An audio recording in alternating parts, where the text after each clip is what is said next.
คนเคยสงสัยข้อนี้บ่เป็นหยังคนเฮาที่ว่าระดับการศึกษาเท่ากันเฮ็ดเวียกบ่เดียวกันสั้นเดียวกันเป็นหยังรายได้หรือว่า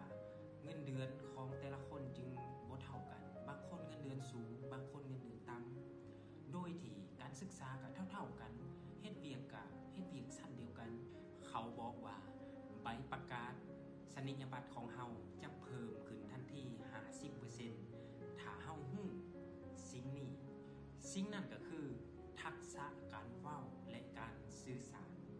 วอร์เรน บัฟเฟตต์นักลงทุนอันดับหนึ่งในโลกเคยเว้าว่าการลงทุนที่คุ้มค่าที่สุดคือการลงทุนกับการเว้าและการสื่อสารของตัวเองเฮาอาจจะเก่งทางด้านคอมพิวเตอร์เก่งทางด้านบัญชีเก่งทางด้านเขียนโค้ดแต่ถ้าเฮาสื่อสารไอเดียในหัวออกมาให้คนอื่นเข้าใจบ่ได้ความเก่งของเฮาก็จะกลายเป็นศูนย์เพราะฉะนั้นการเว้าบ่แม่นพรสวรรค์แต่มันคือการสิ้นที่ยิ่งฝึกยิ่งแข็งแรงอย่าปล่อยให้ความเก่งของเฮาถูกฝังไว้ด้วยการบ่กล้าปากบ่กล้าเว้ามาปลดล็อกศักยภาพโดยปึง